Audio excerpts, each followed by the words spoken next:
of the league.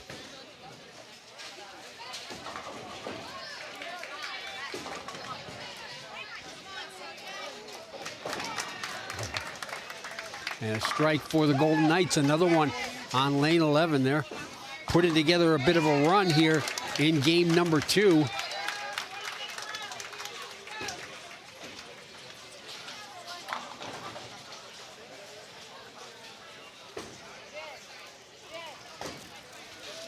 Cardington boys here on lane number 8 right in front of us. And another strike for the Freddies over in lane 12. So the Knights and the Freddies on the girls' side trading blows over there. And the 4-pin just won't fall. That was Haley Walker over there for the Golden Knights. Crestline with a spare pickup on lane 7.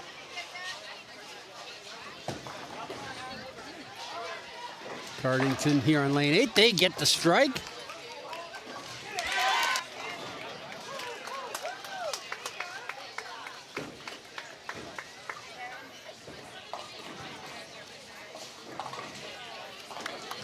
That was Eli Franks who got that strike for Cardington's boys.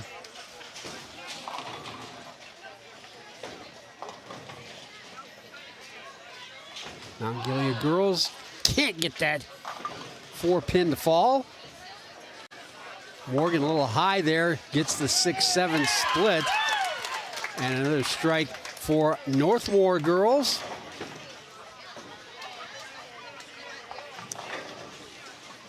That was Ferry Tomeko who got that one. Crestline getting the spare pickup.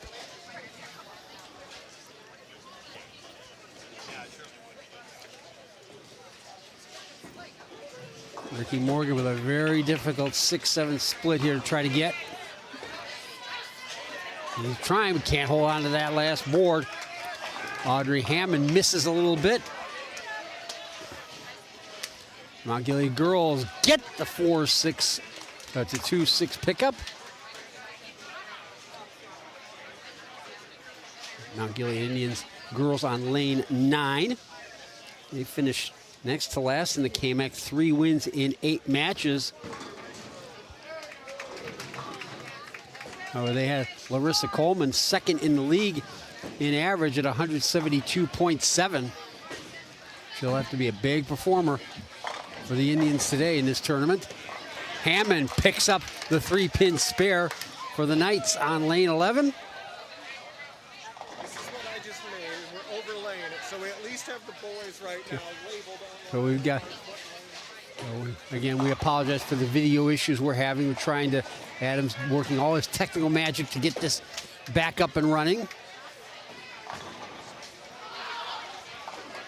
And the Freddies can't get that 10-pin to fall for the girls over on lane 12. Indians get back-to-back spares on. Fredericktown boys to our left on lane 5, a little high on the head pin there, leaving a tough spare pickup. And Mount Gilead again, just get 9.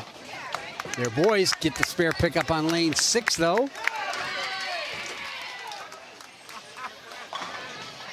And another strike for Fredericktown on lane 12. So the Freddies and the Knights having a pretty good battle over there on lanes 11 and 12 on the girls' side.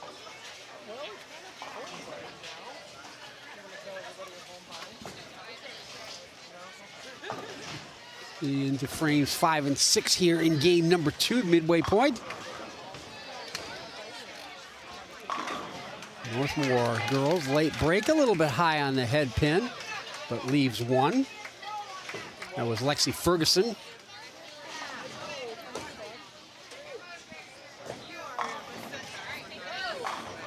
He's Knox down there in lane 16. A little bit offline there. The Pirates working in lane 14 on the girls' side.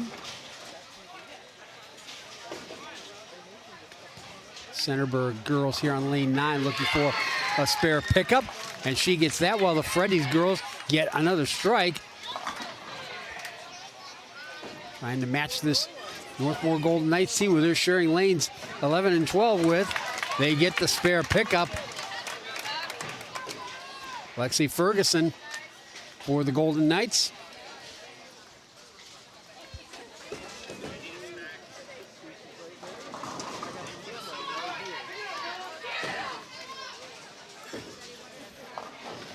Crestline. Not quite the spare pickup on lane 8 for the boys as the ball hung onto the last board, but a strike for Grubb. For Cardington, Dalen Grubb on lane 7. Let's see, we got our shot back here. And we apologize for the video problems. We appreciate your patience as the Freddy's girls on lane 11 get another spare pickup. Kind of a static camera look right now while Adam continues to fix that issue. Northmor open lane, frame on lane 4. But again, Northmor with another strike for the girls over on lane 12. Cardington girls alongside them in lane 13. Can't get the spare pickup. Another strike for the Freddy's girls on lane 11. Quite a battle going on over there.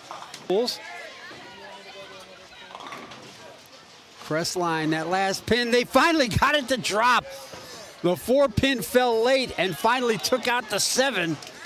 He didn't even realize it at first. His teammates had to point out to him, hey, the last one fell, you got the strike. He thought for sure he was looking at just an 8. Fredericktown boys get a spare on lane 6. Yeah, they'll look for our camera down there just outside of lane 16. The girls are set up on that side. And a good spare pickup for Northmore's girls.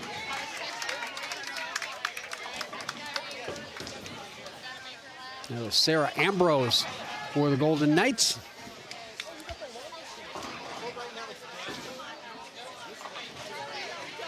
Fredericktown girls, lane 11, the 7-pin left standing, a late break. She tried to wave it over, but didn't quite have enough.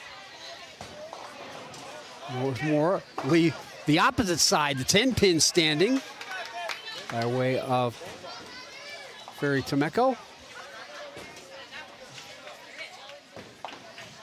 Centerburg looking for a very difficult pickup for their girls here on lane 9. They almost get it. She got 5 of the 6. And the Freddy's girls get another strike on lane 11 as Tomeko looks to pick up the spare alongside her. Excellent technique, but it wouldn't hang on that last board.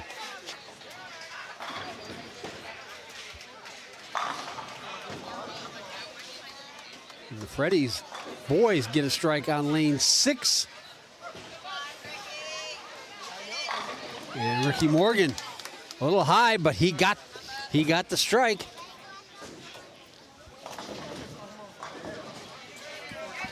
Morgan, the only senior on the Cardington team.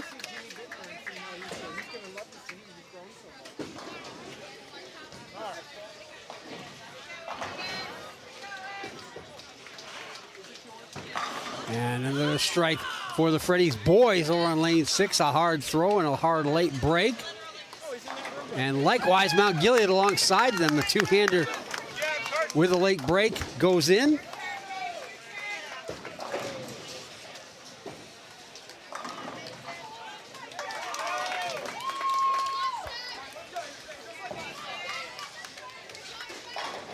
That was Carson Street who got that strike, two-hander for the Indians.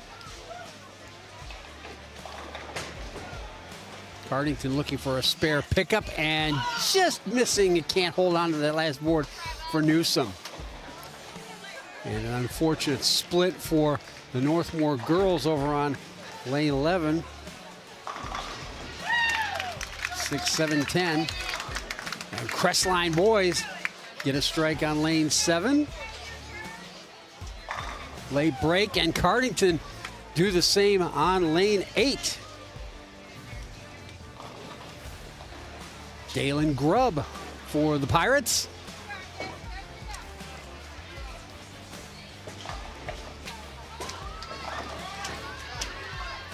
And the Knights leave the open frame on the split. And Bella White.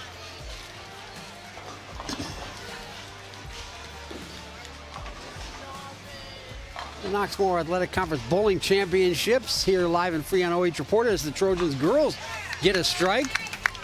Likewise, Mount Gilead boys on lane 6.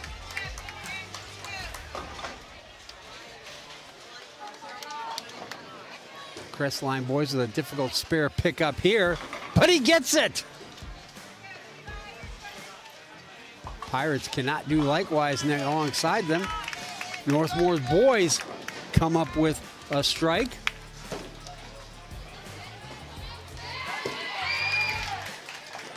And the Fredericktown girls get a strike as well.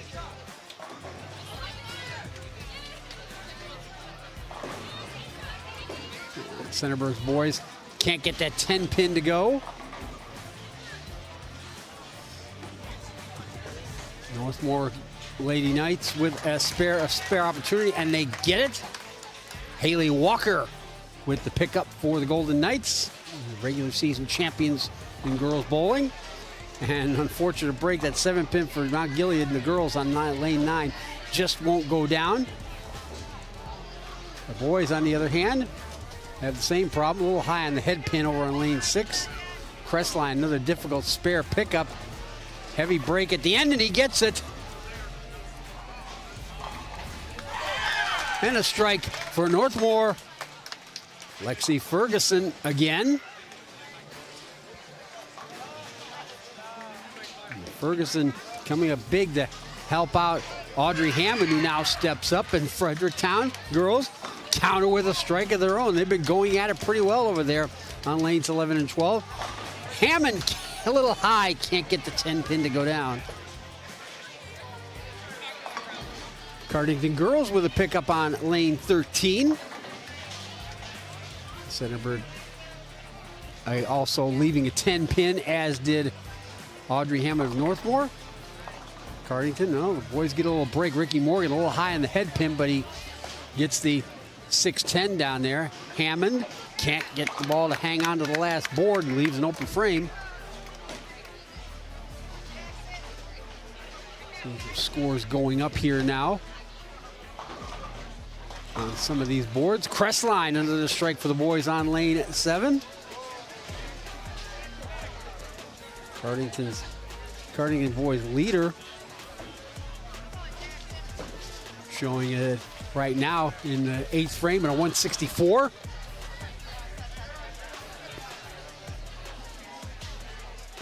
And we will get updated scoring team scoring after game 2.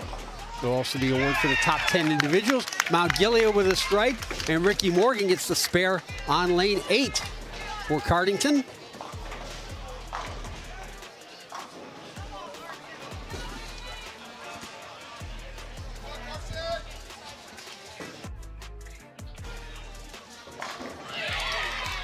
And another strike for the Freddy's girls.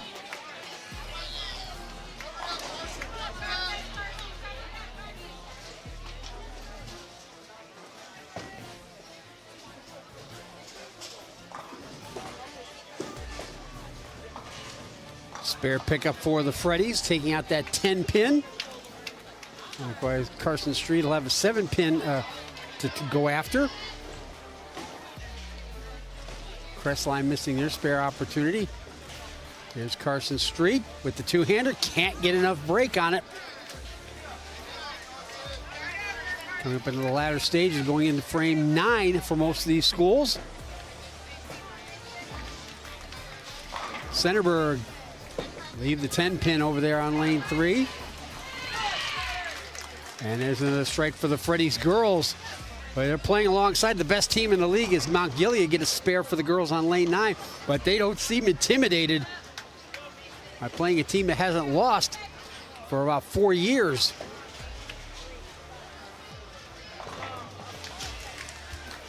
And the Crestline girls get a strike as well, as do the Mount Gilead Indians boys. A good pickup for the Freddy's boys on lane 5. Northmor girls on lane 12 get another strike.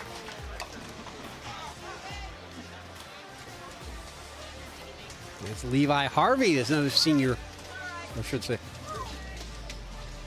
Take it back. It's Lexi Ferguson for Northmor came up with that strike. And Centerburg looking at a tough split right now. On lane 9 for the girls. Crestline, oh, can that last pin fall? No, it can't. The 5 pin was there. Hit it dead in the pocket. Just got a little unlucky as Mount Gilead's boys get another strike. And Centerburg get the 1.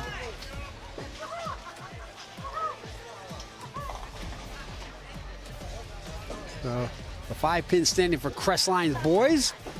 Right in the center. Does he have enough break? He does.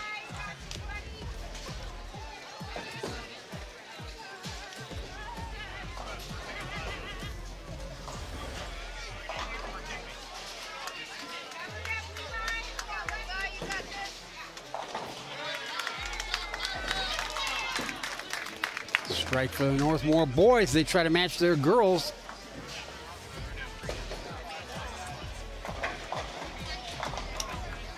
And that 9 pin just won't fall for the Freddy's boys on lane 6. Next to them, Cardington with a difficult spare pickup. They'll get the 3 out of the 4 with Aiden Sanders. Frame number 9. Levi Harvey stepping up for Mount Gilead, one of their seniors. Looking to pick up the spare, and he's disgusted with himself as soon as he let it go. He knew he'd missed it.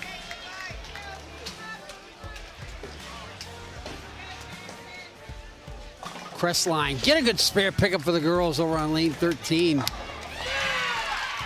And the Freddy's girls, another strike as well. Nice straight throw by Crestline's boys here on lane 8, but that 10 pin just won't teeter over.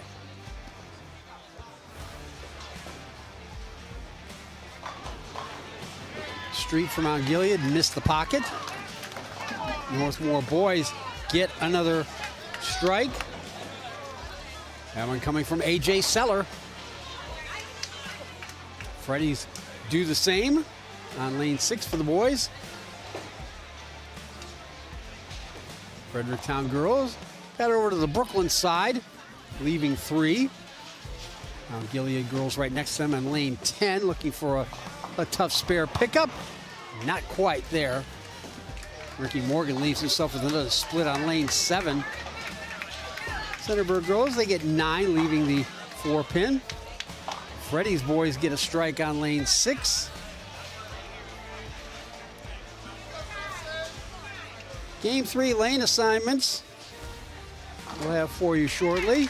And we'll change once again. Carson Street gets the strike for the Indians. Mason Newsom comes up with a spare pickup for Cardington. Morgan can only get 1 of the 2 on that split. He's been plagued with those today. Big hard throw for Fredericktown boys, and the strike. But no, he left the 10 pin. I know he did get the strike. I thought that 10 pin was still standing there. Jordan Moore, senior, a hard thrower and a hard break.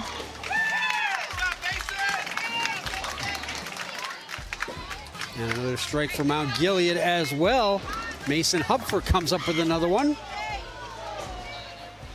Number 10. And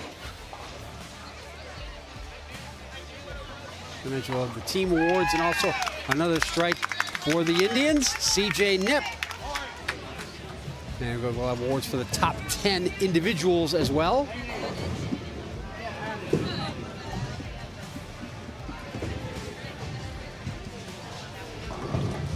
And Brady Carr finishing off there for his game with Northmor.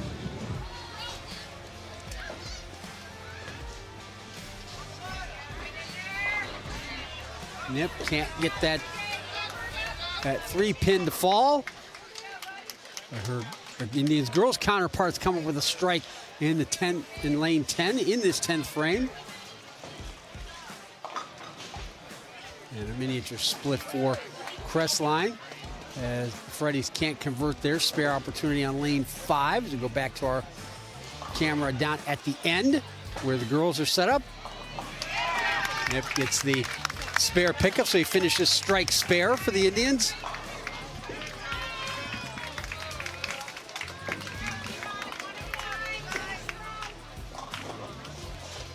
Levi Harvey will step up here for Mount Gilead, trying to close it out with a flourish.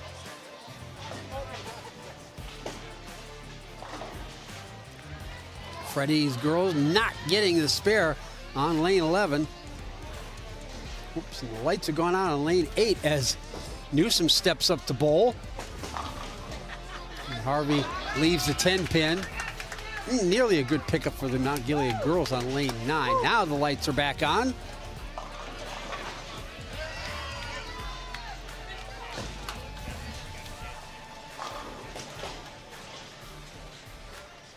Newsom gets 2 of the 4.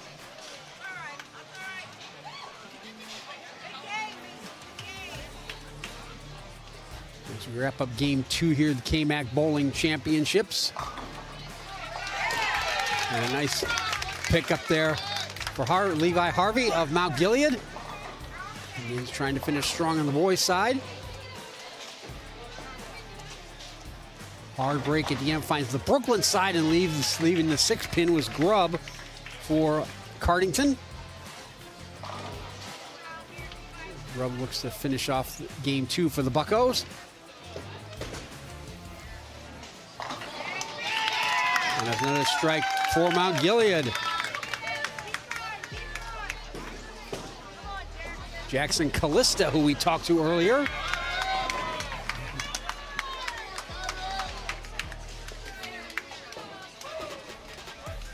Cardington looking to finish up, but Grubb couldn't get the spin he wanted with that two-handed throw.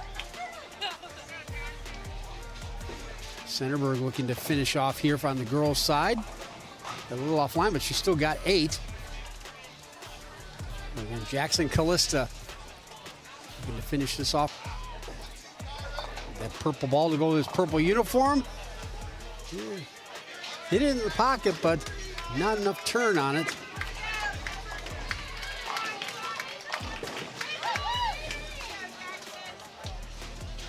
Callista with that strike does have the one last chance here in frame number 10. That's a tough spare to pick up, though.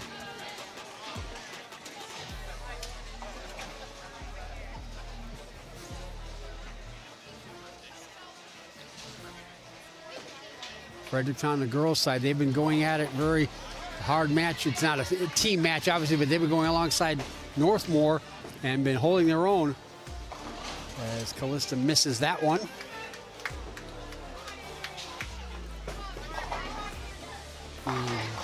For Northmor girl, it just doesn't quite fall.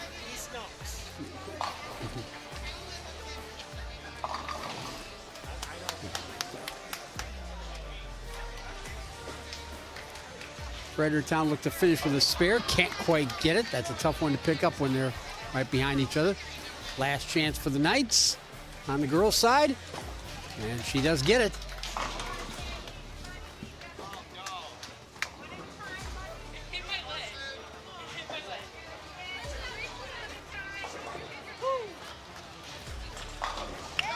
And a strike for Mount Gilead's Carson Street going into his 10th frame. It'll be a big boost to get at least a double, if not a treble. Okay.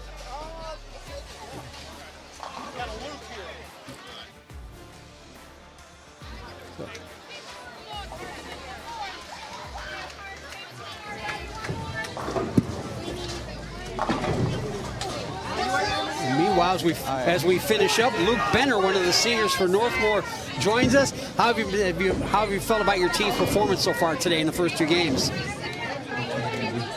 He can't hear you. Go ahead and pop that on.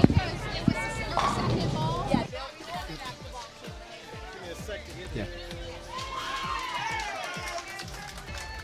Yeah. Oh, that's what the secret's. I didn't know I had to unplug that.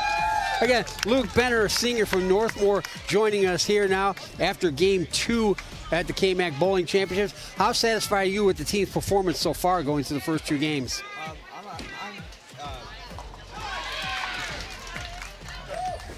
We're doing really good. I wish we would have done a little better, but I'm not complaining with them. They're all great. We're all doing all right.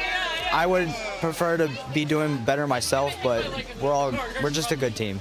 Yeah, you have been almost as successful as the girls this season. Who have you noticed on the either side of you that's been your toughest competition so far? Easily Mount Gilead. Yeah, they got hot in that second game as well. Yeah. So Luke Benner of the Northmor Golden Knights, thank you very much for joining us, one of the seniors for the Knights, as we get ready to go into Game 3 of this KMAC championship. We'll set the lanes for you as everybody else is finally getting finished up here. For the boys, to our left, it will be Crestline in lane 2, Cardington in lane 3, Fredericktown lane 4, Centerburg lane 5, East Knox in 6, Northmor in 7, and Mount Dave. So you're going to see Benner and the Indians go at it next to each other here right in front. On the girls' side, it'll be Northmor in lane 9, so the Northmor girls and boys will be pretty much alongside of each other. Cardington in lane 10, East Knox in 11, Crestline in 12, Fredericktown 13, Mount Gilead 14, and Centerburg will move all the way down to the 15th lane. Last few frames being bowled here. And the Freddies get another strike down there, trying to wrap up. Jordan Moore, one of their seniors, getting a strike in the 10th frame. Mount Gilead also finishing up with Mason Hupfer. Hupfer looking for a spare pickup and gets it. Always nice to finish the 10th frame with. And we'll look to have all the 1 and Game 2 scores updated. And they have the individual scores up there, but they don't have names on them, and the numbers are a little bit far away, kind of hard to read.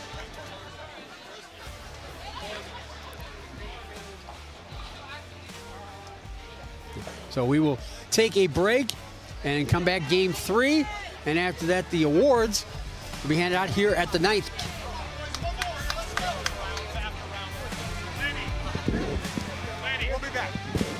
So again, we'll be back with Game 3, the final game of this 9th annual KMAC Bowling Tournament for the boys and the girls. You're watching the KMAC Bowling Championships live and free on OH Report.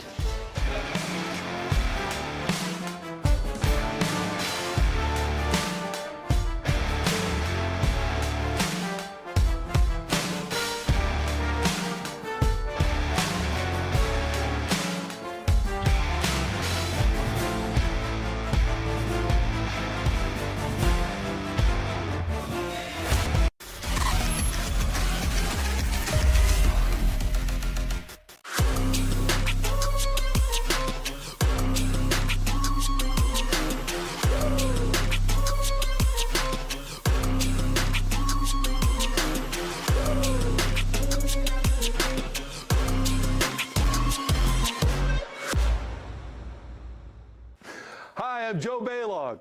Tune into The Joe Show every Wednesday night here on the OH Report. What are we doing? Blue 41! Hut, hut, hut! Jory, I said you have to use your back. Back up into him, then you open up the lane. It's a new technique that we're using. Yes, coach. Do it again? Again. Ain't no way I'm doing that again. Berardi! Get in here and show them how it's done.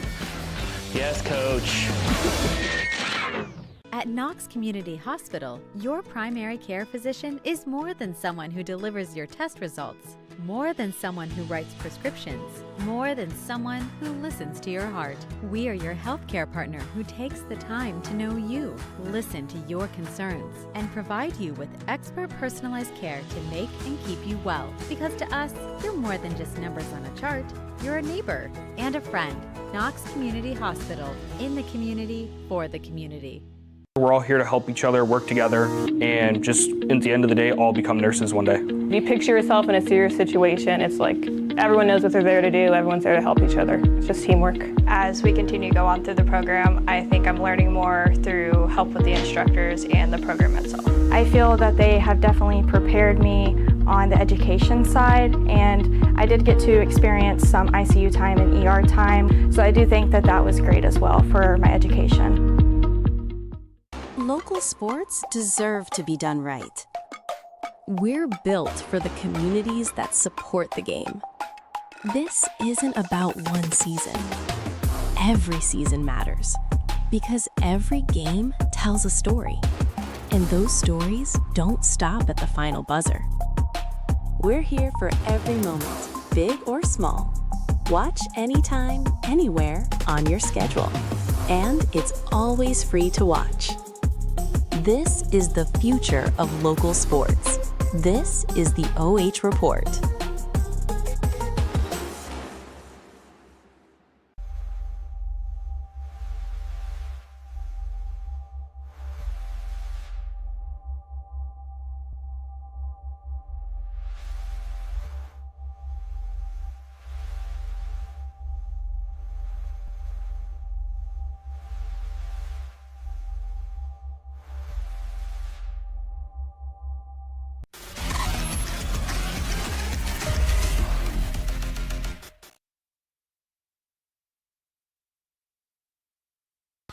Welcome back to Victory Lanes here in Galion. It's the 9th annual KMAC Bowling Championships. We're getting ready to start on Game 3. Get the results for the first two games here for you shortly.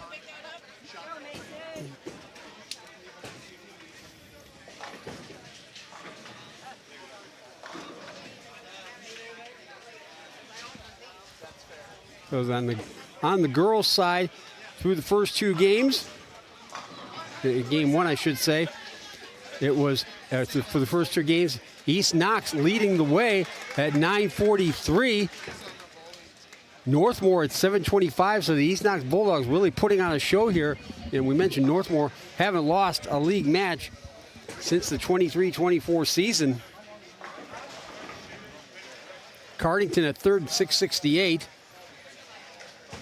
Then Mount Gilead at 6:28, Crestline at 5:23, and Centerburg at 4:31.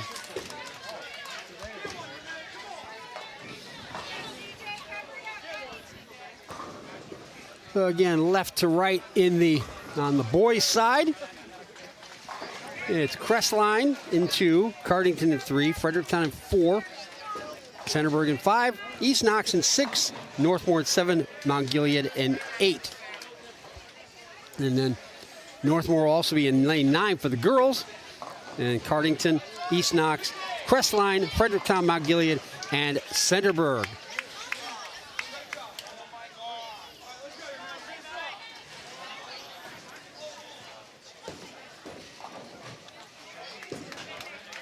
An early spare pickup there for Northmor's A.J. Seller.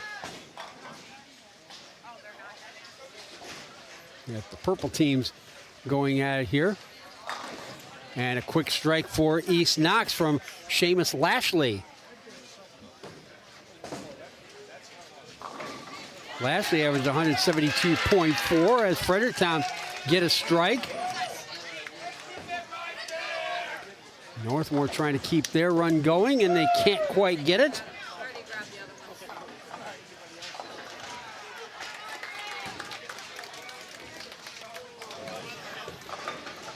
And a quick strike here for the Indians as well in lane 8. And the Freddies go back-to-back in lane 11. And again, Adam is studiously inputting all the scoring, and we'll have that up on our screen shortly.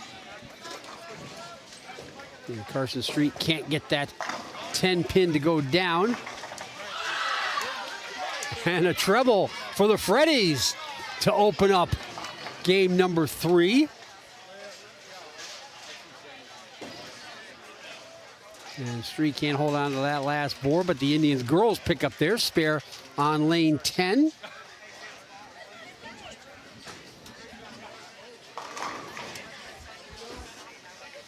Again, after game 3, we'll also have the Baker rounds. And after that will be the awards for both team and top 10 individual performances.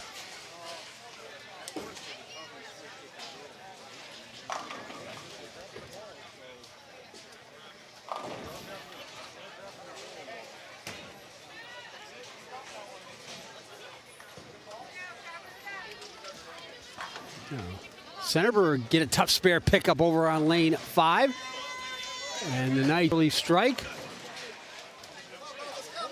That was Kyron Heil, one of their seniors. Now Gilead right in front of us here, looking to pick up the spare, and they do. Mason Hupfer for the Indians.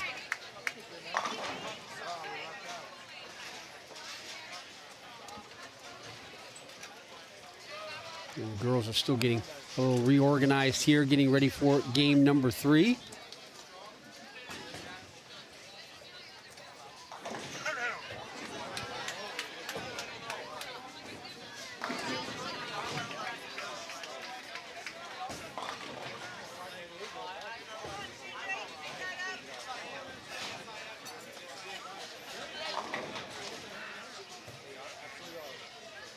An unfortunate split here for Northmore's Nash Ponko.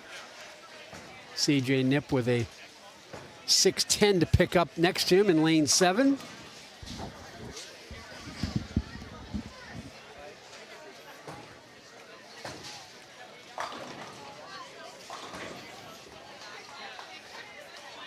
Ponko trying to take it out, not quite there on the split, so the open frame for the Golden Knights. Nip gets his spare.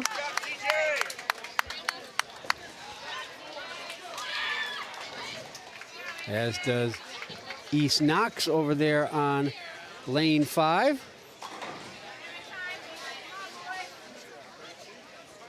And Seamus Lashley, who got that spare for the Bulldogs.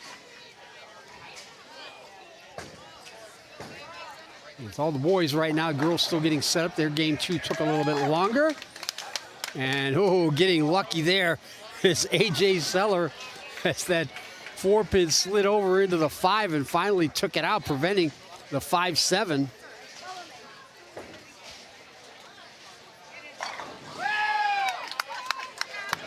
And another strike for the Indians.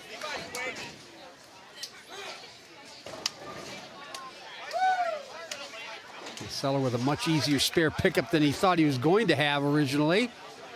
And he takes out the 7. And a strike for the Trojans. Over there on lane 6. Calhoun on lane 5 for the Bulldogs, a two-handed throw. And it's another strike for the Indians as they go back-to-back. Carson Street coming up big. East Knox moving over to lane 6, a little high on the head pin, but a strike there for Northmore's Brady Carr.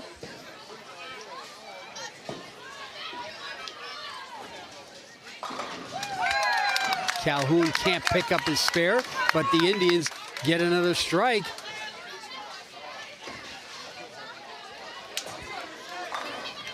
As do the Northmore Golden Knights. Luke Benner, who we just had on between games 2 and 3.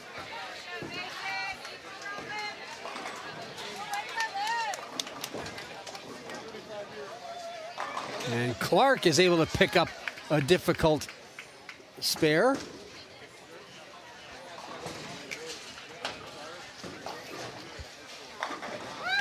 And that's 4 in a row for the Indians.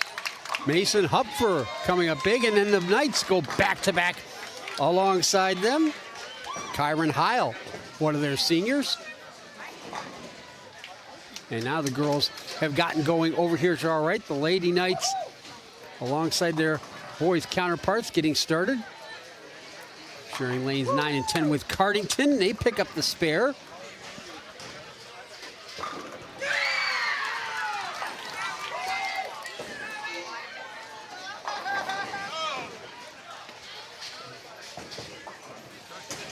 Mackenzie Keeper getting the spare pickup for Cardington. Northmore can't get that 10 pin to fall a little bit high on the head.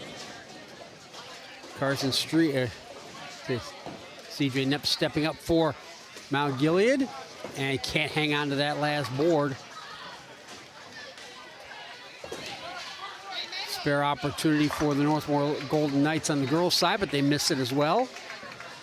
Boys trying to take out the number 10, and he missed it as well.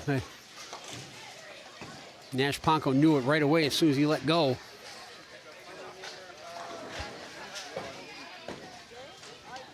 Lexi Ferguson for Northmor girls on the Brooklyn side, but she gets the strike.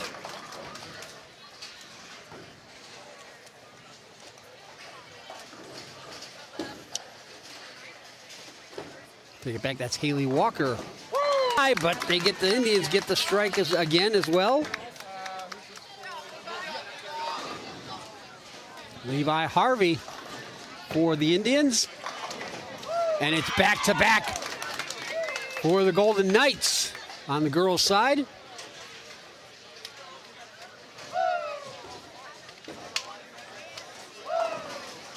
Oh, a split left for Mount Gilead in the purple and black shirts. Now it's Audrey Hammond standing in for Northmor. And Hammond opens strong.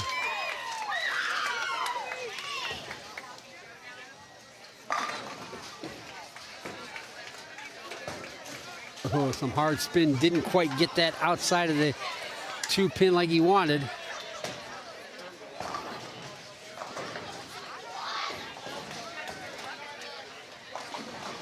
Ooh, a little high on the head pin there, but Brady Carr gets away with it. And the Indians with another strike. Carson Street.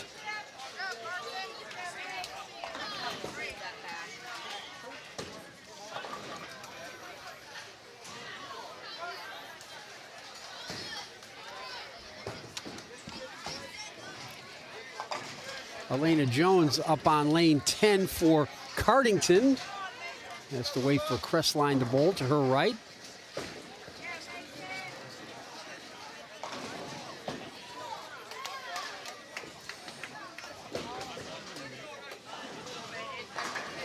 Jones looking to pick up a 3-pin spare here.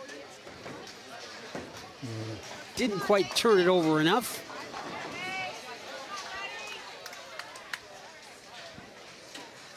Now Luke Benner left himself with a tough split. Mason Hupfer can't get that 7-pin to go down.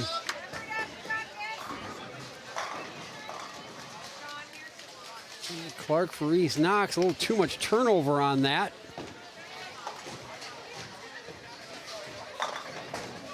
And a strike for Cardington on the girls' side. Elena Jones.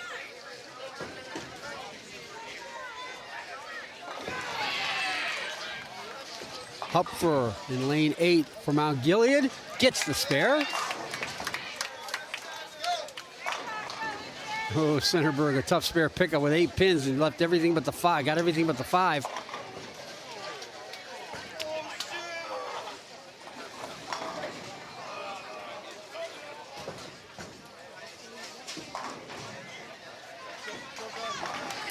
Stand corrected. This is Elena Jones now bowling for Cardington. Mackenzie Kiefer was bowling earlier, or I should say Kaylee Castile was bowling earlier.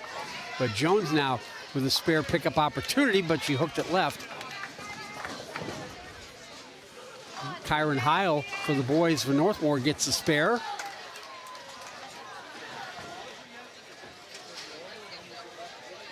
A little high on the head pin, but he got away with it. Did Nash Ponko. But he gets down and puts that ball down smoothly on the frame. It doesn't, there's no loft to it at all. Likewise with CJ Knipp here from Mount Gilead, who comes up with another strike.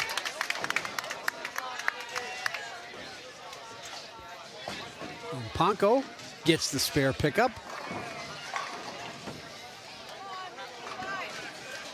in the PBA 50 Sherry Botkins Memorial Central Open. It'll be hosted here by Victory Lanes in its 15th year. The Women's Health Awareness Memorial Central Open runs from the March 27th to March 29th, bringing senior professional bowlers to Galion for Pro-Am events, qualifying rounds, and championship match play. For event details or future participation opportunities, call Victory Lanes in Galion at 419-468-4868 or stop by here at 739 Portland Way South in Galion. The Indians with another strike here. The Indians boys coming up big here in game 3. And it'll be A.J. Seller leading up the 4-6-7-10 split. A little high on the head pin, but another strike for the Indians. That was Josh Richardson, one of their seniors.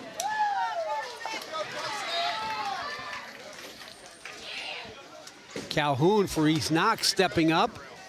That hard two-handed throw a little high and leaves himself a split. And that's all that Seller could do, is take out 2 of those 4. And a strike for Centerburg on lane 6. Likewise for the Indians on lane 7. Carson Street comes up big again. Calhoun going to try to pick up a very difficult spare here. He'll just get the 2 on the end, the 6-7.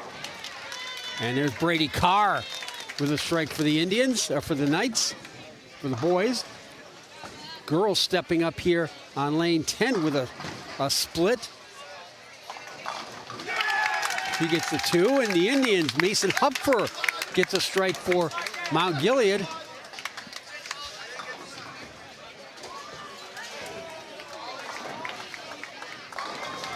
And another strike for Mount Gilead for Northmor, Luke Benner. And Clark for East Knox gets the spare pickup over on lane 6.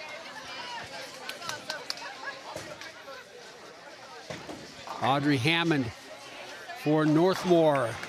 Can't get that 10 to fall again. She's been the dominant player in the KMAC this season.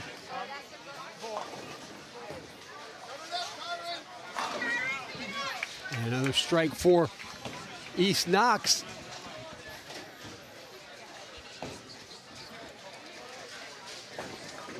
Now Seamus Lashley. Or checked it, that was Braxton Lahman who got that strike.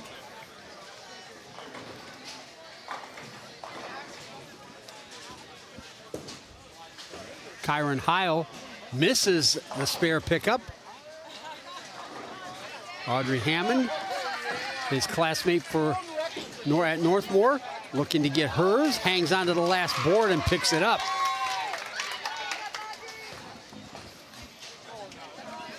Centerburg get a spare pickup on lane 5.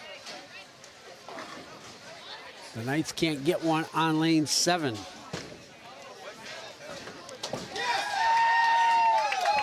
Ready, Keith? Yeah.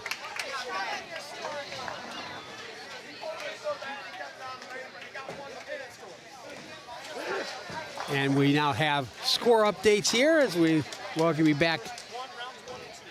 Updated scores in games 1 and 2 here at the KMAC Bowling Championships. I'm Keith Kokinda, live and free here on OH Report. A.J. Seller comes up with another strike for the Northmor boys. And we'll get the scores up here shortly. There you see it. On the individual side, it's Bella White who led the way for Northmor.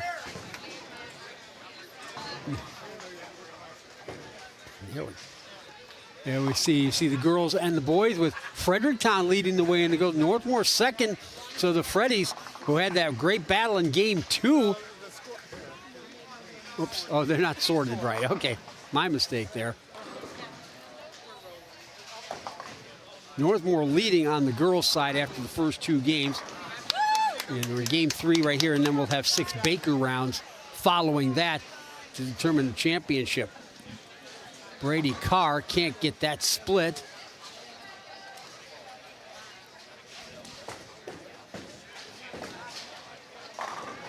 Strike for Mount Gilead there. Carson Street.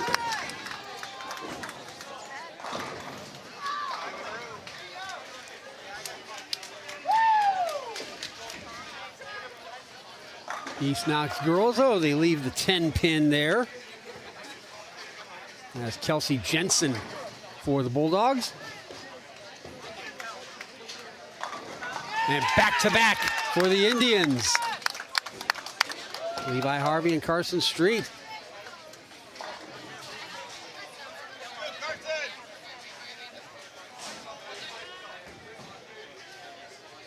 Centerburg down at the far side for the girls.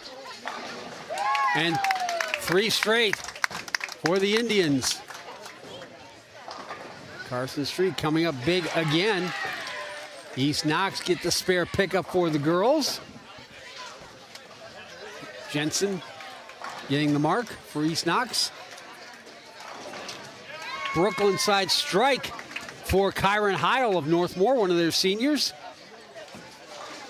And now it's Mason Hupfer here for Mount Gilead on lane 8. Can't get enough hook on it, but he's still got it. The Indians are hotting up here in game 3.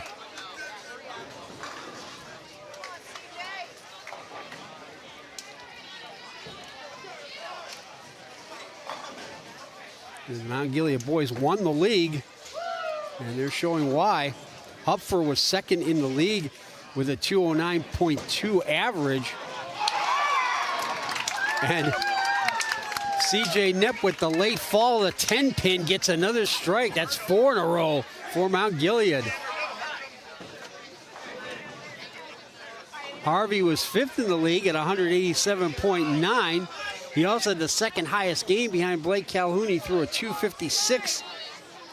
But he had the highest series in the league this season at a 502. Hupfer was second at 451. Northmor right back at it. Nash Ponko takes down all 10.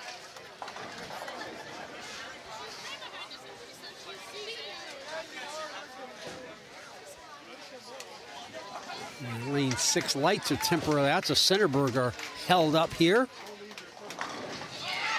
Oh, and the streak ends. An unlucky pin wrapped all the way around the 10 and wouldn't take it down. There, now we've got it back.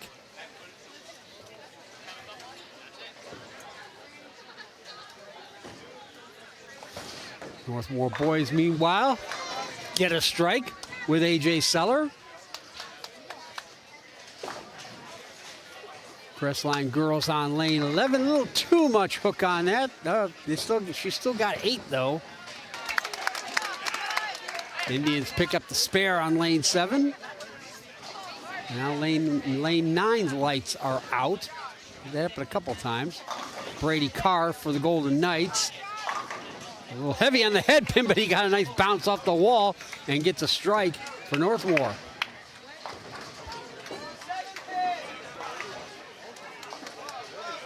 Crestline girls can't get the spare pickup on lane 11.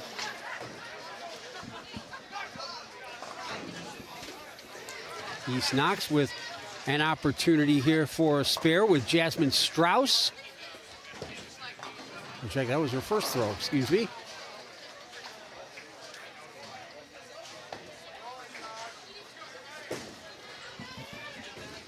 Laura Quaid stepping in for Crestline. Can't get the 7 pin to fall on lane 11.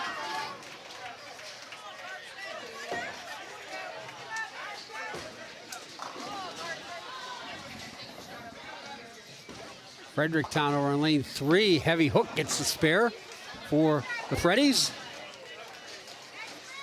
Luke Benner can't get the spare pickup on lane 8 for Northmor. Mount Gilead, another strike for the Indians. The Tribe are on a roll here in game 3 as they have been during the regular season.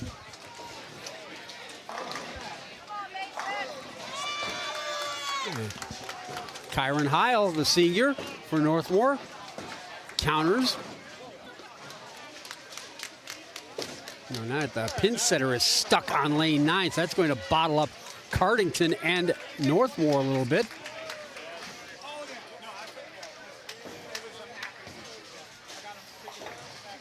A good spare pickup for Centerburg girls over on lane 15. And they can't get the strike on lane 16, leaving the 10 pin over there. East Knox able to get a spare over there on lane 5.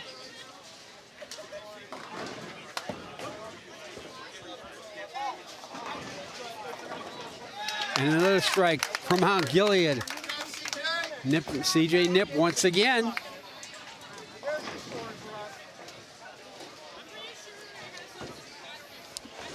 Aiden Stapleton coming up for East Knox, another two-hander.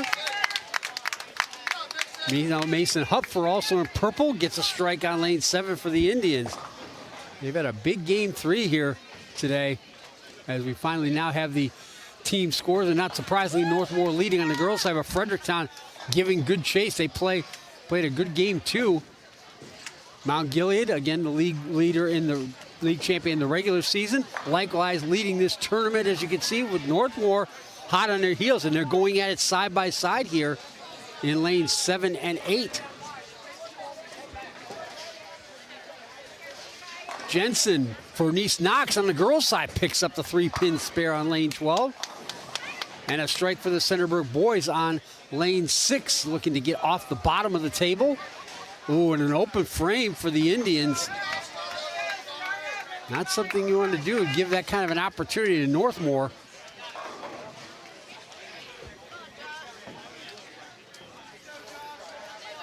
Northmor looking to pick up a 3-pin spare, and they do. Nash Ponko comes up big. But then the Indians, that 7-pin just wouldn't go down. A strike for Crestline's girls over on lane 12.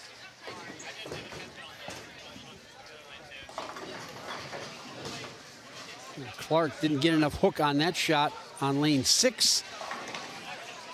And for Centerburg, that 6-pin just wouldn't go down on lane 5 in the 7-10 split for A.J. Seller. And a nice late hook. And Josh Richardson gets the spare for the Indians. And a big spare pickup there for East Knox as well. Getting 4 on shot number 2 from Clark. So all Seller can do is take out the 10. Carson Street hits it a little high, but he gets the strike. He's been hot here in game 3. East Knox countering with one of their own. Braxton Lahman gets one.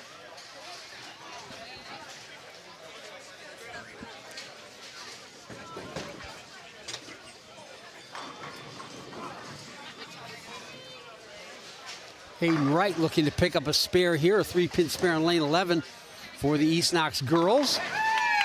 Mason Hupfer gets another strike for Mount Gilead. Wright with a hard throw, but didn't have enough hook on it. Hart, one of a few hard throwers for the East Knox girls. Brady Carr with a simple spare pickup on lane 7 for Northmor.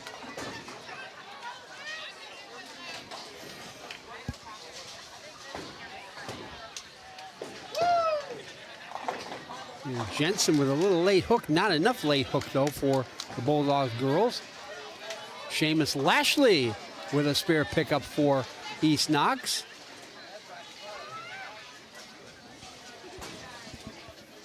Crestline down at the end, working lanes 2 and 3. Good spare pickup for Newsom for Cardington in lane 4. Pirates sitting in 3rd. Good performance from Cardington-Lincoln as they finished next to last in the KMAC this season. So they really bounced back here in the tournament. And again, Cardington, East, and Northmor girls are going to be delayed a while because of this pin setter problem on lane number 9. Unfortunately, break there for Caleb Jones. Had a little too much hook on it and couldn't take out the 9-pin. Calhoun gets a strike for East Knox. Calhoun, like Hammond, the dominant player in the KMAC this season.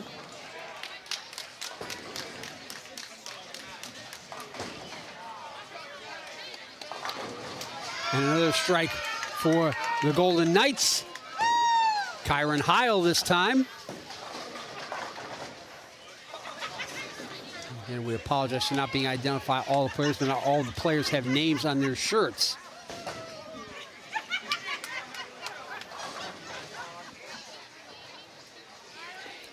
And the Victory Lanes Middle School Bowling League runs now through March 25th. The 8-week program is open to all 6th through 8th grade students and focuses on preparing bowlers for high school competition, which we're seeing some great competition here today in the KMAC Bowling Championship.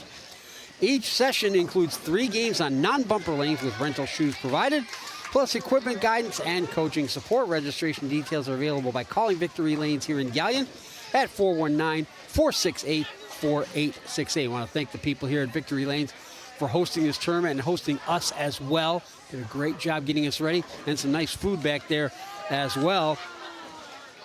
Nash Ponko gets the spare for Northmor, as does CJ Nip for Mount Gilead right alongside of him. Centerburg get a strike over on lane 5. Centerburg on the boys' side, again, trying to get off the foot of the table. AJ Seller standing up for Northmor. East Knox, oh, she hit it in the pocket, but didn't get the turn she wanted. And AJ Seller gets another strike for Northmor. Golden Knights looking to cut into this Mount Gilead lead after 2 games. The Indians right alongside them. The Tribe trying to hold them off. And Card stepped up. And the player on the right, of course, gets priority. Brady Carr, another strike for the Golden Knights. And now Levi Harvey for the likewise the 10-pin left standing. Crestline girls, they leave 8. They leave 2, take down 8 over on lane 11. Lane 9, they've got the lights on. The pin setter is up. A couple pins fell down, but looks like Cardington and Northmor will be able to resume on the girls' side here shortly.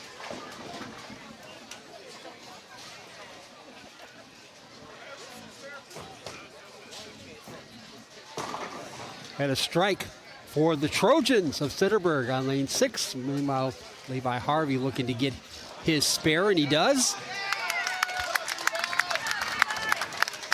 Lane 9 looks to be working again. And a little too much hook there coming from Caleb Jones of Northmor. And back-to-back strikes for the Trojans.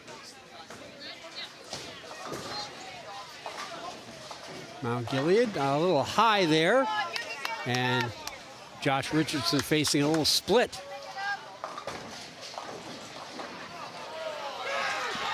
Kyron Heil facing a big split as the Cardington girls resume, and they get the spare pickup. And even Audrey Hammond has a handout for her. Madison Lowther, been one of the best players in the league as well. And 1 split left standing, and likewise the second one as he gets the field goal. Or the penalty goal, whichever one you prefer, whether you're watching American football or Six Nations rugby. Again, Cardington and Northmor on the girls' side are going to be way behind.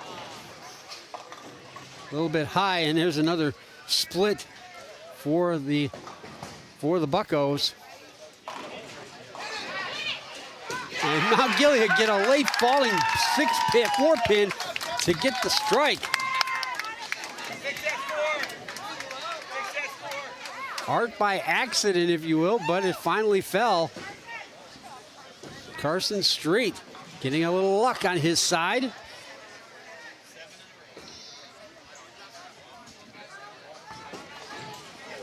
All they can do is pick up the 2 hints who we had on the beginning of the match. And another strike. Mason Hupfer for the Indians.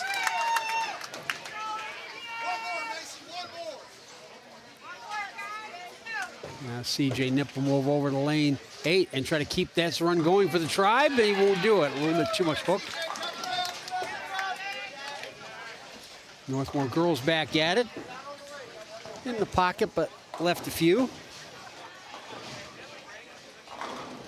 Brooklyn side, and the 2-pin left standing there for Nash Ponko. Nip will try to adjust and get his spare here. And he does. Nicely done. He breathes a little sigh of relief there.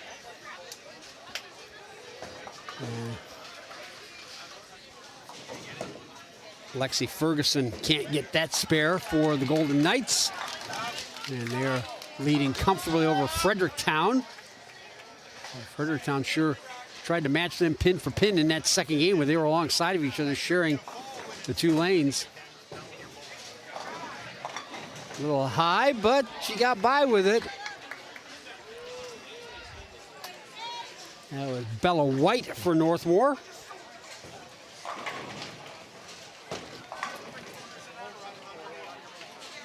Bella White averaged 145 on the season. Had a 353 series for her high as she gets the spare. That was 7th highest in the league this season.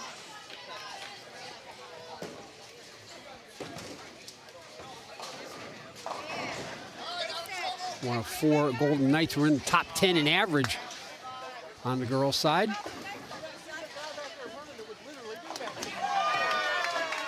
A great spare pickup on lane 7 for AJ Seller.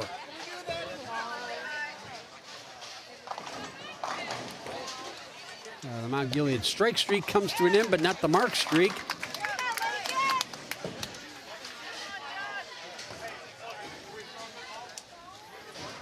Beyond Northmor girls, oh, can't get the spare pickup. Haley Walker missing that one, and she's rather befuddled how she missed.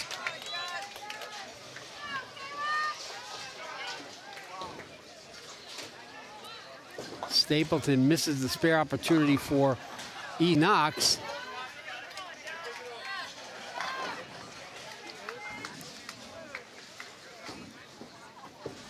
Newsom gets a spare for the Cardington boys. And sweeping across, but left one standing for Northmor girls on lane number 9. Lexi Ferguson up for the Golden Knights. Oh, and that ball didn't hold on to that last board from Mount Gilead. Again, those scores you're seeing are after 2 games. We don't have the live real-time scoring, but we'll update those after game 3 when we go into the Baker rounds. Lexi Ferguson with the nice pickup there. Or should I say Bella White with the spare pickup. And that'll bring it back to Audrey Hammond at the top of the lineup for the Golden Knights.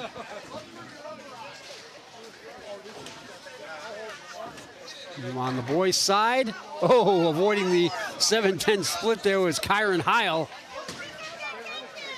He thought for sure that's what he was going to have. We've seen a few of those here today as the Northmor boys tried to catch up to Mount Gilead. Meanwhile, Hammond for the Northmor girls hits it on the Brooklyn side, but gets it to go. And a terrific spare pickup by Carson Street for Mount Gilead. Heil likewise gets his. And a strike for Cardington on the boys' side over there in lane 4. Aiden Sanders with the big X for the Buccos.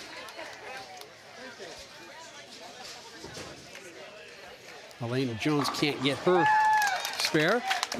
And another strike for the Indians, Mason Hupfer.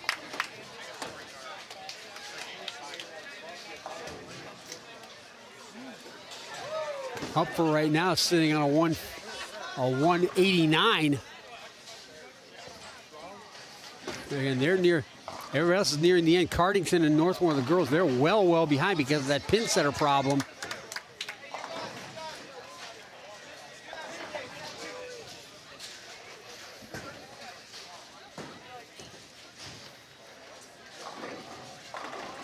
He knew it as soon as he let it go. It was a little bit off there for Northmor's Nash Ponko.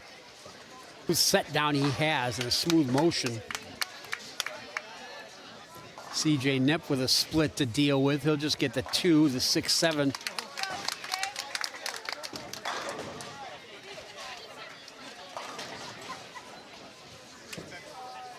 Ponko, ooh, a little bit of a miss there.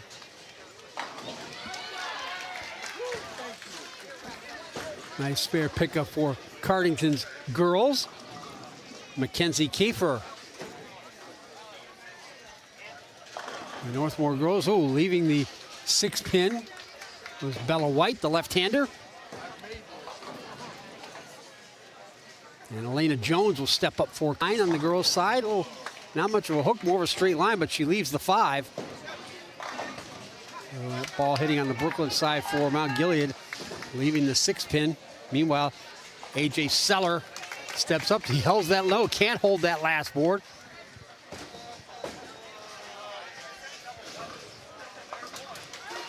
Good spear pickup for Bella Jones. Now Elena Jones will try to do the same, and she does.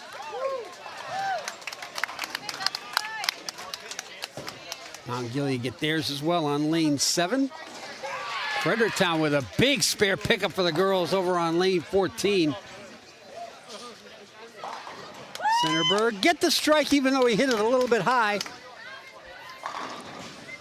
And there's another strike for AJ Seller. He's having himself a good tournament here today.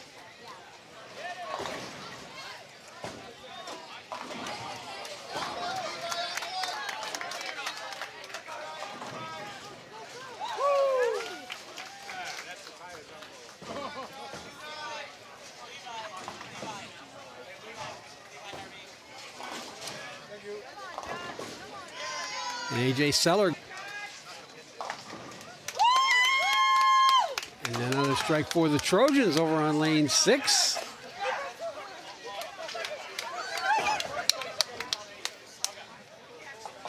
Cardington girls a little bit high on the head pin, but it's a strike for the Buccos. Madison Lowther, who's been one of their leaders all season, comes up big.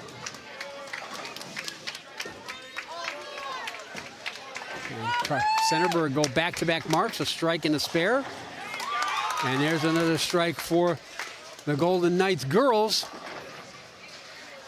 And Bella Jones, or Bella White, I should say. It's a pitch battle between Mount Gilead and Northmor on the boys' side up at the top. Continues to heat up. Coming up now. Right now, we're going to go over and show you the top 10 through games 1 and 2 for both the girls and the boys, as Adam Thompson will bring that graphic up shortly, as Audrey Hammond leaves a split 5-7 over on lane 10. McKenna, on the other hand, has a simpler pickup with the 10-pin standing. Brady Carr alongside her to the left has a mess to deal with here. Trying to get 3 on that side. Didn't quite get, well, he got 3, just not the 3 he was looking to take out. Meanwhile, another spare from Mount Gilead to counter that open frame as Kiefer can't hit that spare pickup. Hammond got the split! Audrey Hammond, a spectacular split pickup. That's why she's been in the best in the league all season.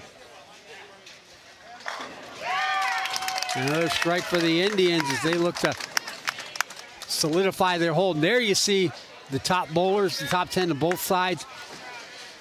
After 2 games, you see Hammond not surprisingly up there in second, but Kelsey Jensen leading the way on the girls' side for East Knox.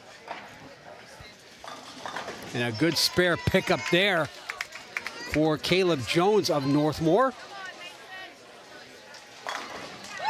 Mason Hupfer standing up for Mount Gilead. A little high, and he paid for it.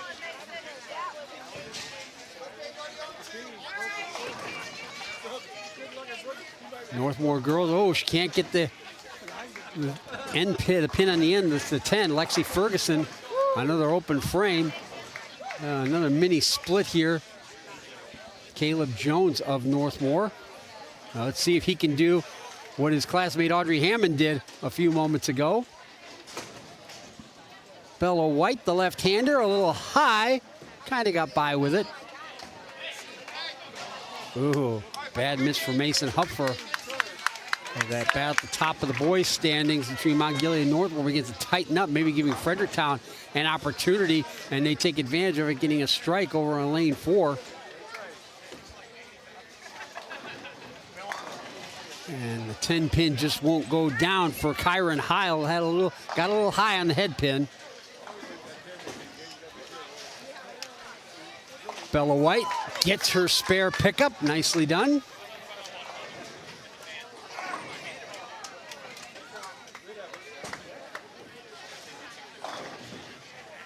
And Heil can't finish it off.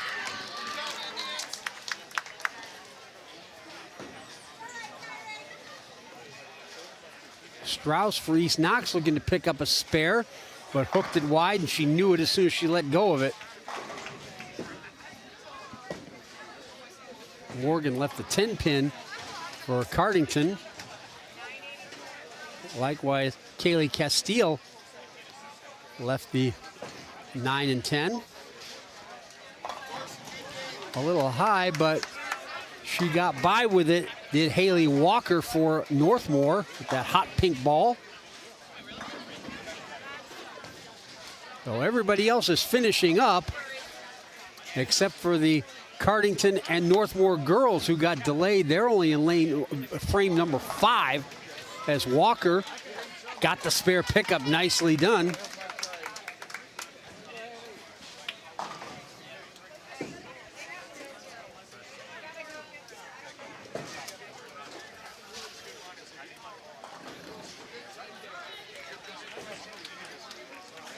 Wright trying to finish up for East Knox.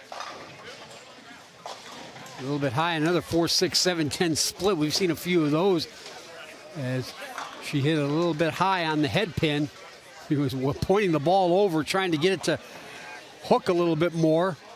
Maybe get lucky on the Brooklyn side.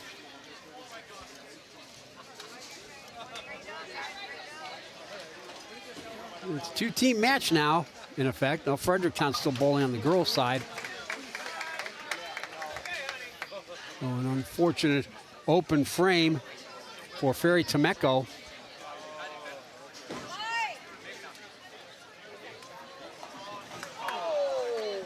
So now it's Audrey Hammond, who had that spectacular split pickup a little earlier. And she follows up with a strike on the Brooklyn side. That gives her 90 going through 5 frames right now. Again, the scores you're seeing on the screen are through 2 games. We'll get the updates after this is finished here again. Cardington and Northmor were delayed by a pin setter problem on lane 9 earlier. They're only in the 5th frame right now as East Knox are finishing up. Jensen gets the spare. Closing it out for the Bulldogs. Again, this will be followed by 6 Baker rounds. And after that, we'll have the awards ceremony for the team championship, as well as the top 10 in both the boys and the girls sides. And we have the Saturday, Victory Lanes has their Saturday Youth Bowling League running now through April 25th.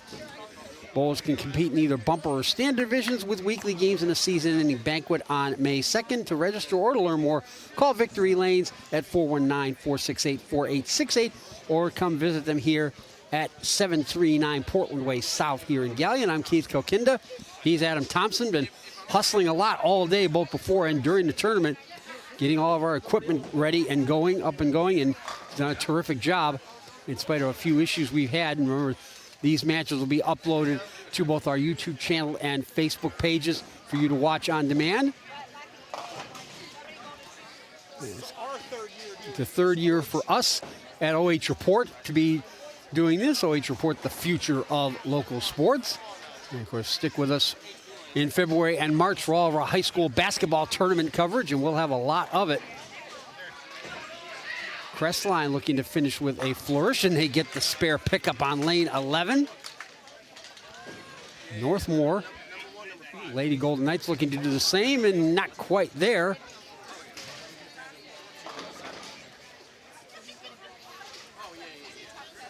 As you see there, Northmor and Cardington, Northmor and Fredericktown 1-2 on the girls' side. Cardington trying to cut into that. Here's Bella White for Northmor, a little high. Now it's Elena Jones for Cardington. Actually, it's not much of a hook. She throws more of a straight ball, but just throws it a little bit of an angle that time, a little bit too steep an angle. White with the left-hander with a tough spare pickup here. And that's the reason why it's like a left-handed batter batting against a left-handed pitcher in softball.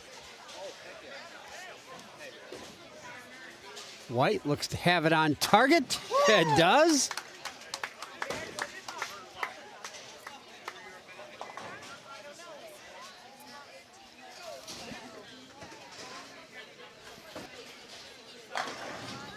And a strike for Hayden Wright of East Knox over there in lane 12.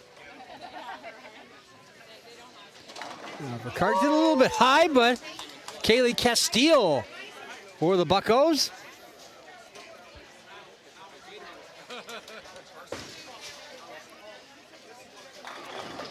Fredericktown still competing down there at the far side. They got delayed a little bit as well, it looks like. So the boys are all finished, and a great spare pickup. Haley Walker.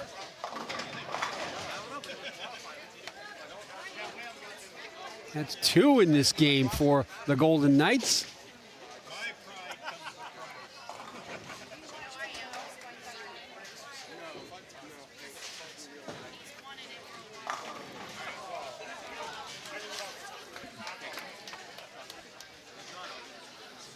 Yeah, Ferry Tomeko, another one, lays the ball down very, very smoothly and has great technique.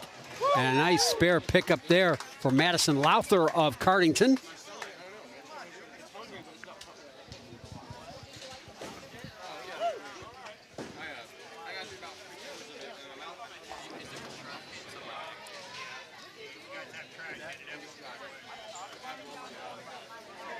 And Tomeko with a good spare pickup there as Northmor try to hold on to their lead on the girls' side. And once those scores are all updated, when you finish these last 4 girls' teams, we'll put them up there. Again, those are not real-time scores. Those are scores after game 2. Audrey Hammond, who's been terrific as she's been all season. And she continues. Elena Jones for the Buccos on lane 9.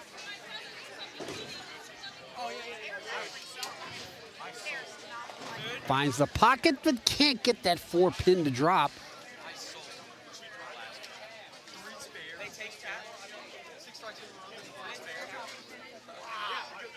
So that's Miranda Kintz, the senior, the lone senior on the Cardington team.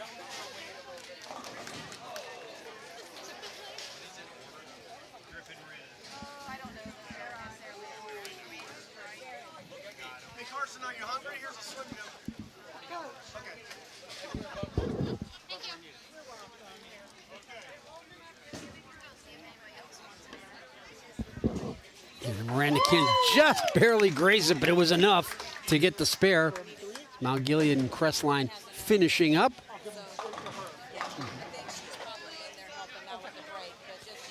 And Adam Thompson's going to get the boys' scores updated, so he'll be working on that. We'll have the boys' scores to post here shortly, and the girls still finishing up thanks to a couple of equipment delays.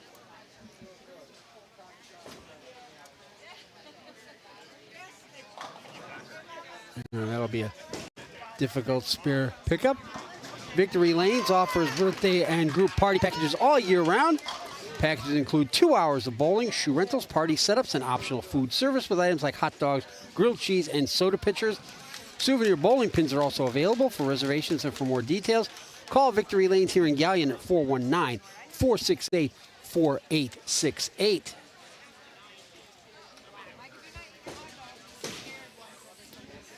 Tough spare pickup, and she only got the head pin. On the other side, though, Miranda Kintz with a big spare pickup, taking out the 4 pins. Here's Bella White for Northmor. Goes across, but gets the strike. Elena Jones can't do likewise. The 5 pin left standing, and she can't believe it.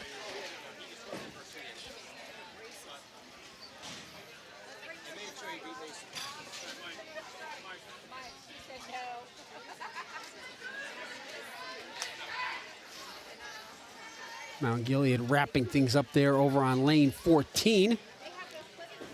Jones looking for back-to-back spares. Can't get it to go over in spite her waving of the arms. Oh, and unlucky there for Haley Walker. A 10-pin left standing.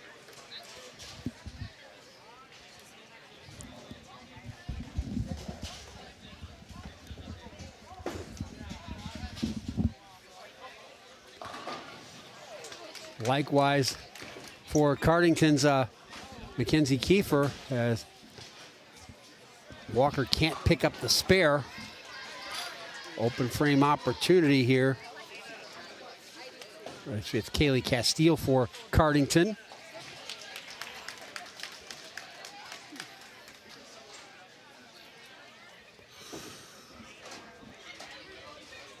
And does it have a fade? No.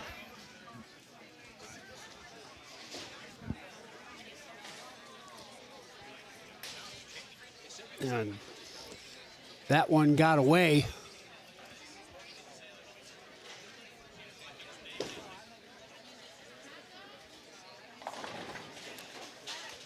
Hit in the right spot, but Madison Lowther can't get all 10 pins to drop.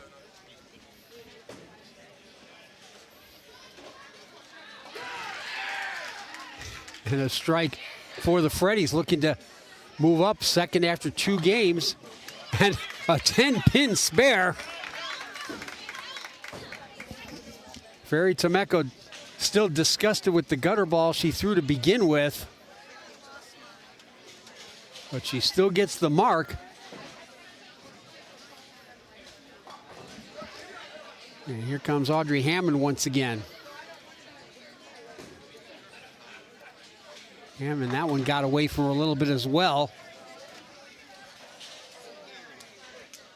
Miranda Kintz on lane 10 for Cardington-Lincoln. Late hook, but a little bit high.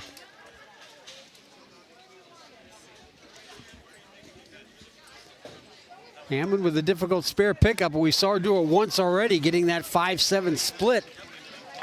And she gets another one.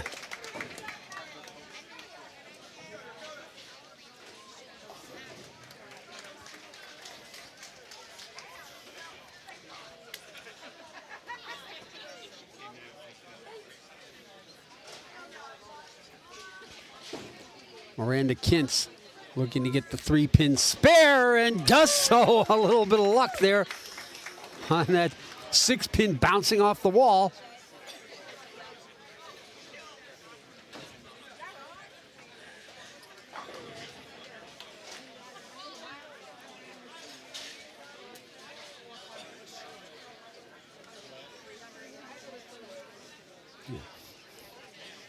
You're watching the KMAC Bowling Championships live and free here on OH Report, the future of local sports. Along with Adam Thompson, I'm Keith Kokinda. Still have the Bakers rounds to go after this 3rd game, as Adam Thompson gets all the score updates put in. The boys, he's updating the boys right now because they're done. They've been done for about 10, 15 minutes. Again, the girls' side had a couple of equipment issues here. In particular, the pin setter here on lane 9 delayed Northmor and Cardington, which has been big, and the Sarah Ambrose misses that spare opportunity. as does Kaylee Castile. But it's Bella White stepping up for Northmor on lane 10, the dominant team in this league for the last several years. And White comes up with another strike. Now it's Elena Jones for Cardington. Got hit on the Brooklyn side, but she'll have a difficult spare to pick up here. Cardington trying to get out of that third spot. Meanwhile, Northmore's Haley Walker misses. And the straight ball Jones throws makes this spare even more difficult than normal to pick up. And you see Mount Gilead has gone into the lead again. They dominated the league on the boys' side. And that's throwing that hook to get it in there is not easy. Excellent spare pickup for Haley Walker of the Golden Knights. Kaylee Castile now for Cardington.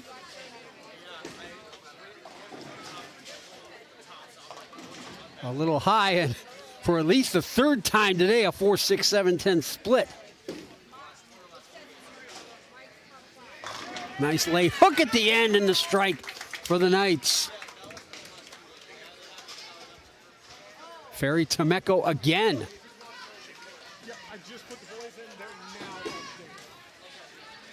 You see those boys' scores are now fully updated, with the Indians leading the way as they have on the boys' side all season. Audrey Hammond does it again.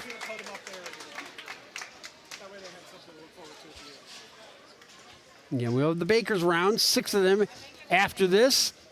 And then we'll hand out the awards for both the team championships as well as the top 10 individuals. And I have to think Audrey Hammond's going to be there, as she was second coming into game 3. Trailing only Kelsey Jensen of East Knox. A little high, but she just barely got by with it. Did Madison Lowther.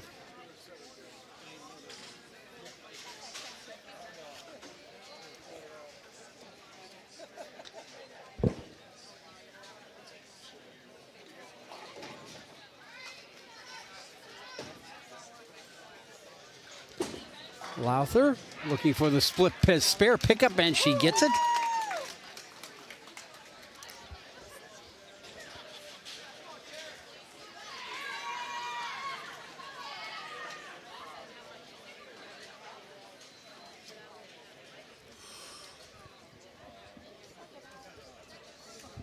And now Miranda Kintz will step up for the Pirates.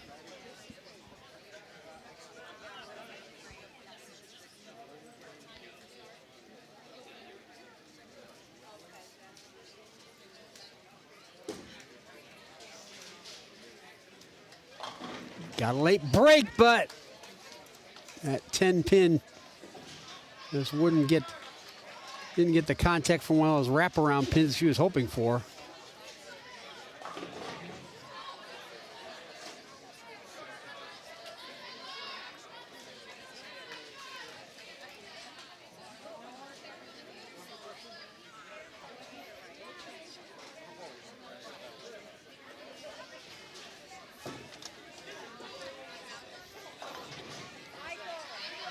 And those girls' numbers are, most of them are updated.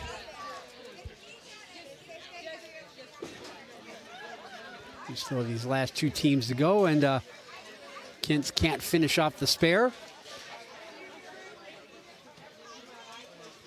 We're going to frames 9 and 10 now with Cardington and Northmor.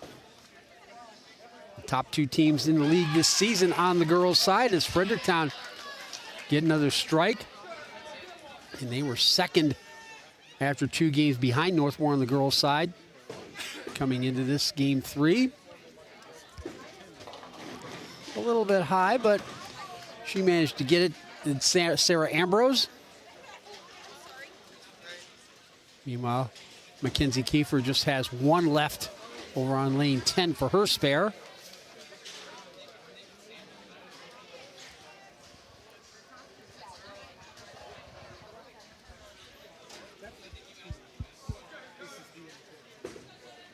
Ambrose with those soccer socks, can't get the spare.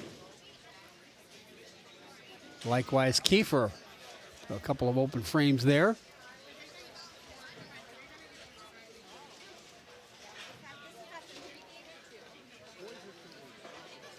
Bella White right now at 105, going into frame number 9, a little bit high, but leaves the 2-pin.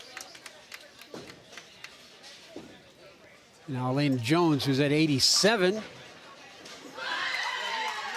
Fredericktown with another strike down there on lane, trying to get up over Northmor.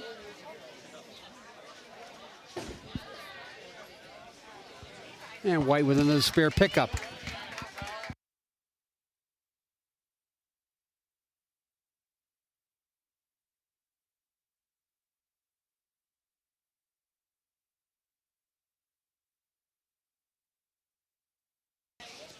Yeah, those girls' scores you see there, some of them are updated because most of the girls' teams have finished. As you see, we don't have the order yet. The boys' team, the boys' scores are accurate after 3 games, and they are in the correct order. So you see the Mount Gilead Indians leading the way as they've done on the boys' side all season. Haley Walker, or I should say Kaylee Castile, can't get that. And, oh, an unlucky break there for Haley Walker. That was Haley Walker of Northmor. Couldn't get that 10-pin to drop.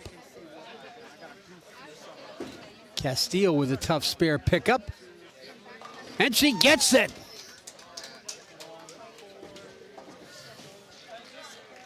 And Walker disgusted with herself as she missed that opportunity.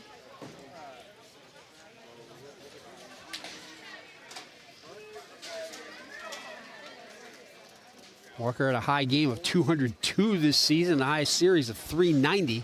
That was 4th in the league. And now Fury Temeko steps up for the Golden Knights. And she got it high. She was pointing right, saying good right into the pocket. She hit it high, but she still comes away with the strike. Spare opportunity here for Madison Lowther of Cardington. A little bit of too much loft. She's shaking her hand like it got away from her. And now it's Audrey Hammond again. A little high, and it cost her a little bit. But she's made a couple of spectacular spare pickups earlier in this game, including a 5-7.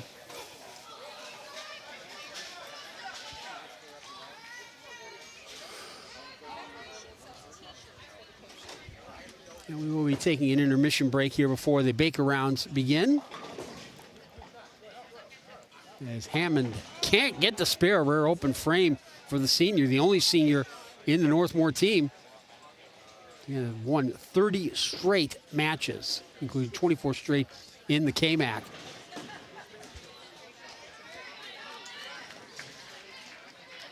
Kintz leaves a 3-pin spare to pick up here.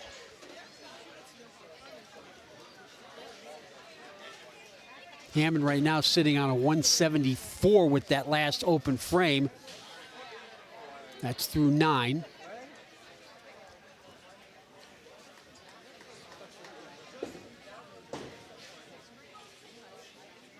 Nicely done on the spare pickup by Miranda Kintz.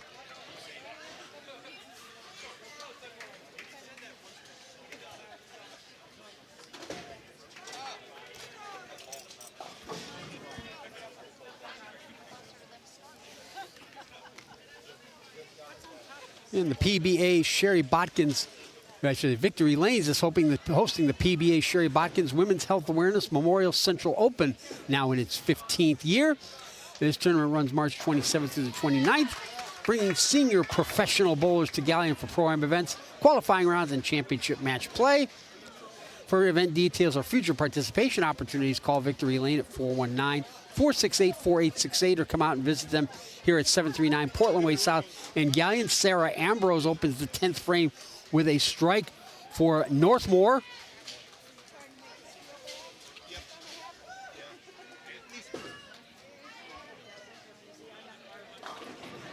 And she can't get the second one.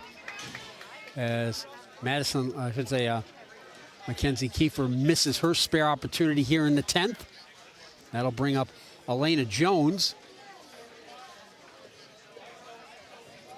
As Ambrose will look to finish.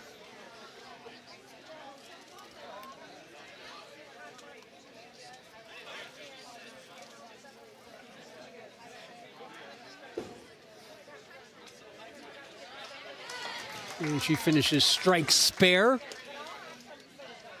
Jones on the Brooklyn side gets the strike as Ambrose finishes with a 103.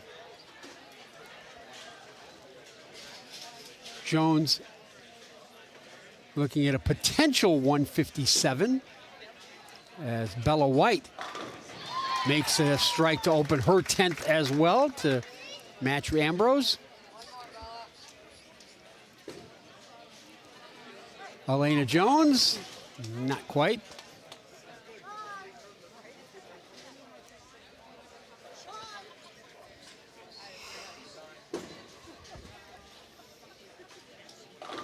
A little bit high, and White will also have a chance to finish strike spare, as will Jones here.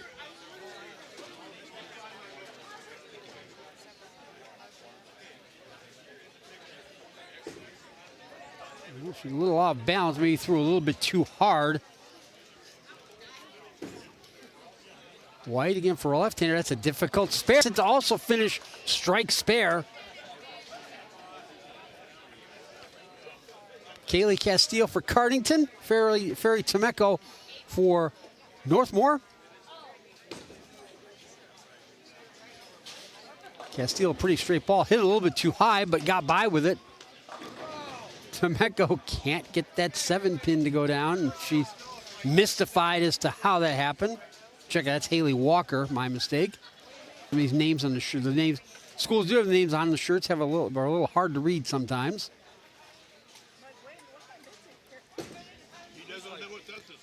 Castillo, a little bit too much hook on it.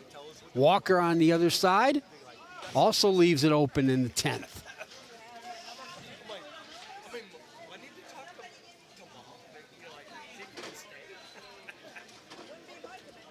Now it's Ferry Temecco standing in for Northmor. Not quite enough hook on that for Madison Lowther.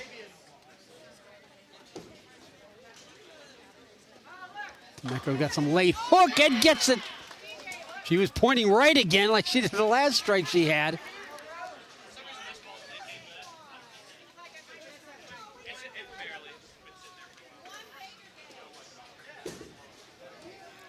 Lowther disgusted as she couldn't get any hook on that one. Lowther will finish with a 155, or 143, I should say. Let's get another look at this spare pickup by Kaylee, missed by Kaylee Castillo. Back to back for Temecco, again pointing right, hitting it a little high on the head pin, but she got it. Now it's Miranda Kintz for Cardington, as Temecco will look to make it a turkey to close out her game.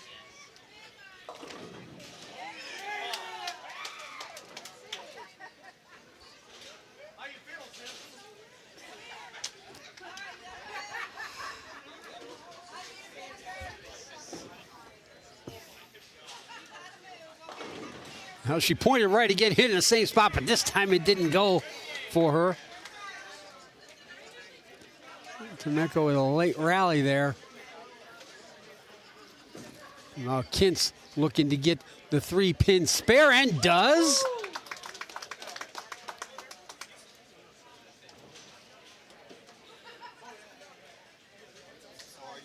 And Audrey Hammond will finish off her game.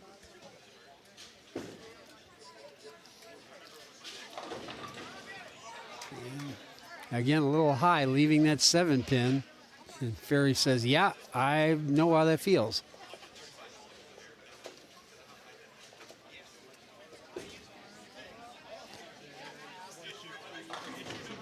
Kintz can't get the strike to close it out. Finishes with a 125. Hammond will get one more as she gets the spare in the 10th. Hammond looking at a possible 194.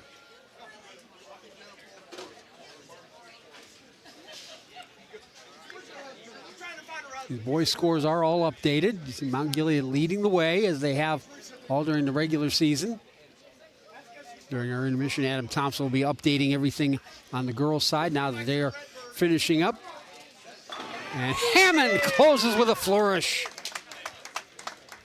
A 194 for the senior. So we'll go to an intermission break here. And then we'll come back with the Baker rounds to close out this championship. You are watching the KMAC Bowling Championships live and free on OH Report, the future of local sports.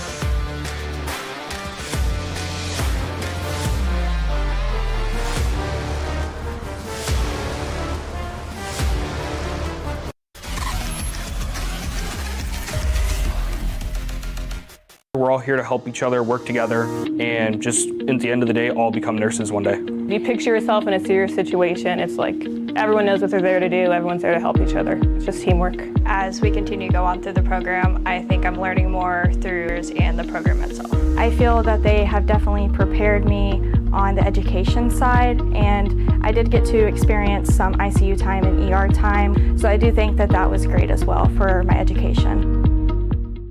At Knox Community Hospital, your primary care physician is more than someone who delivers your test results, more than someone who writes prescriptions, more than someone who listens to your heart.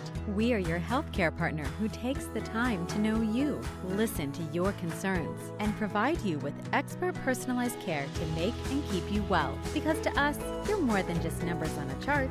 You're a neighbor and a friend. Knox Community Hospital, in the community, for the community.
am Joe Baylog. Tune into the Joe Show every Wednesday night here on the OH Report. What are we doing? Blue 41, hut. Jory, I said you have to use your back. You back up into them, then you open up the lane. It's a new technique that we're using. Yes, coach. Do it again? Again. Ain't no way I'm doing that again. Berardi, get in here and show them how it's done. Yes, coach. At Knox Community Hospital, your primary care physician is more than someone who delivers your test results, more than someone who writes prescriptions, more than someone who listens to your heart.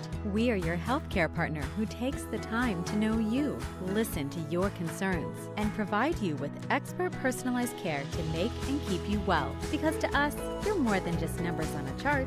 You're a neighbor and a friend. Knox Community Hospital, in the community, for the community.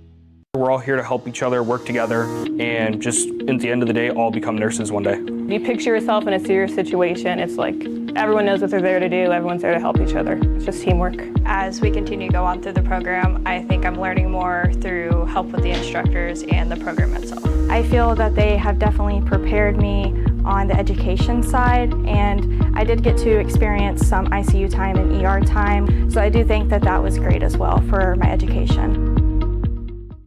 Local sports deserve to be done right.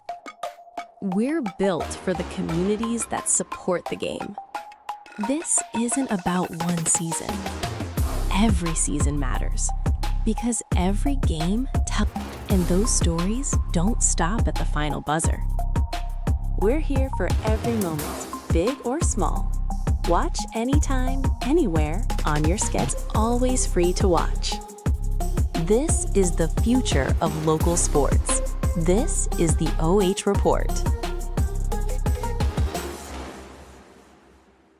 We're all here to help each other, work together, and just at the end of the day, all become nurses one day. You picture yourself in a serious situation, it's like everyone knows what they're there to do, everyone's there to help each other. It's just teamwork. As we continue to go on through the program, I think I'm learning more through help with the instructors and the program itself. I feel that they have definitely prepared me on the education side, and Primary care physician is more than someone who delivers your test results, more than someone who writes prescriptions, more than someone who listens to your heart. You with expert personalized care to make and keep you well. Because to us, you're more than just numbers on a chart. You're a neighbor and a friend. Knox Community Hospital, in the community, for the community.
Tune into the Joe Show every Wednesday night here on the OH Report.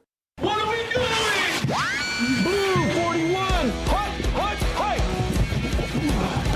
Jory, I said you have to use your back. You back up into them, then you open up the lane. It's a new technique that we're using. Yes, coach.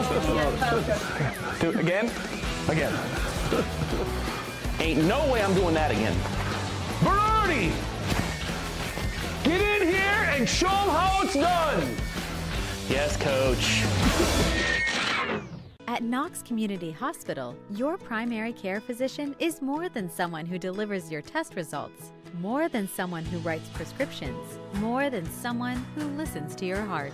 We are your healthcare partner who takes the time to know you, listen to your concerns, and provide you with expert personalized care to make and keep you well. Because to us, you're more than just numbers on a chart. You're a neighbor and a friend. Knox Community Hospital, in the community, for the community. We're all here to help each other, work together, and just at the end of the day, all become nurses one day. If you picture yourself in a serious situation, it's like everyone knows what they're there to do, everyone's there to help each other. It's just teamwork. As we continue to go on through the program, I think I'm learning more through help with the instructors and the program itself. I feel that they have definitely prepared me on the education side, and I did get to experience some ICU time and ER time, so I do think that that was great as well for my education. Local sports deserve to be done right. We're built for the communities that support the game. This isn't about one season. Every season matters because every game tells a story, and those stories don't stop at the final buzzer. We're here for every moment, big or small. Watch anytime, anywhere, on your schedule.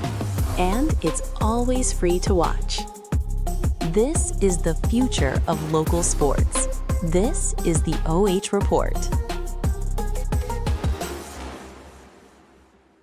We're all here to help each other, work together, and just at the end of the day, all become nurses one day. If you picture yourself in a serious situation, it's like everyone knows what they're there to do, everyone's there to help each other. It's just teamwork. As we continue to go on through the program, I think I'm learning more through help with the instructors and the program itself. I feel that they have definitely prepared me on the education side, and I did get to experience some ICU time and ER time, so I do think that that was great as well for my education. At Knox Community Hospital, your primary care physician is more than someone who delivers your test results, more than someone who writes prescriptions, more than someone who listens to your heart. We are your healthcare partner who takes the time to know you, listen to your concerns, and provide you with expert personalized care to make and keep you well. Because to us, you're more than just numbers on a chart. You're a neighbor and a friend. Knox Community Hospital, in the community, for the community.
Welcome back to Victory Lanes in Galion, Ohio.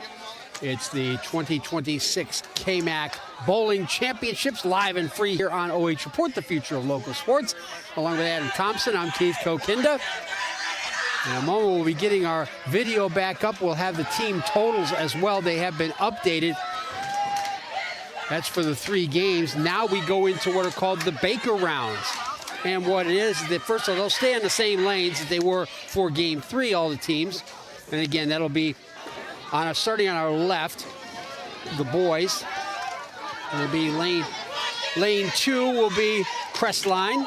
Lane 3, Cardington. Fredericktown in lane 4. Centerburg in lane 5. East Knox in lane 6. Northmor in lane 7. Mount Gilead in lane 8. On the girls going from left to right. Northmor in 9, Cardington in 10, East Knox in lane 11, Crestline in 12, Fredericktown 13, Mount Gilead 14, and Centerburg 15. And the Baker round works very simple. Every bowler comes up once for each team. They just bowl, knock down as many pins as they can. When they're all knocked down, the second set comes up. And we'll do that 6 times. Teams will trade lanes, so they'll have, like for on the boys' side, it'll be Crestline and Cardington in lane 2, Crestline in lanes 1 and 2. Like it gets rather loud. It's hard to tell who's got what score here, but it's an interesting concept. But this will be added on to the team total to determine the league champions, as well as the top 10 individuals on both the boys and the girls' side. There's just one time through the team to knock down as many pins as possible. Each bowler only bowls once. So you saw right there for Northmor, Haley Walker leaves one, so next person up will have the responsibility of picking up the spare.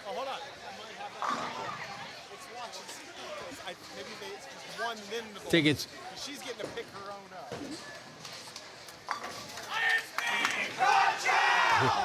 up. Mount Gilead, as you can see there, really increased their lead in Game 3, especially because of Levi Harvey and Carson Street in that third game.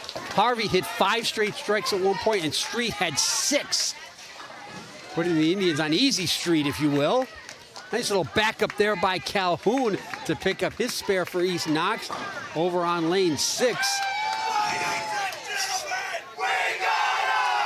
CJ Nip gets his team going,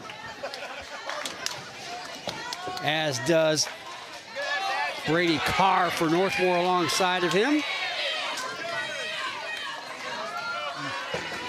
Ryan Peck can't get the strike for them, for the East Knox Bulldogs. Looking to pick up the spare is Wright for East Knox, and he isn't able to get that.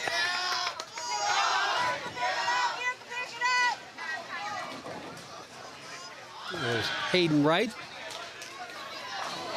A little overcooked there by Carson Street with the hook. The Baker's rounds are rather raucous, as you can undoubtedly hear.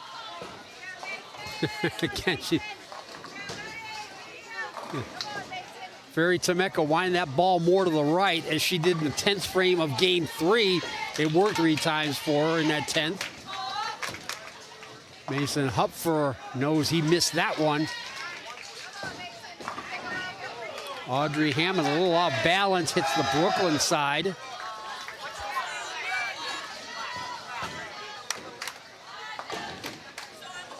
Big loft for Crestline's bowler on 12.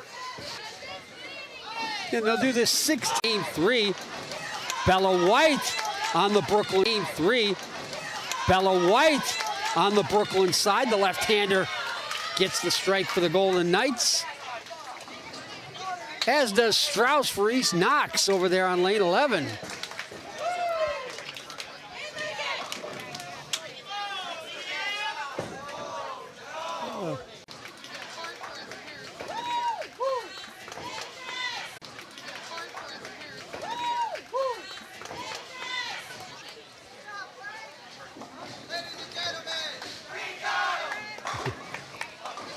This gets a little bit like a European football match with some of the chants you hear going on during the game. And again, another strike on the Brooklyn side for Ferry Temeko. She did that twice to close out her 10th frame in game 3.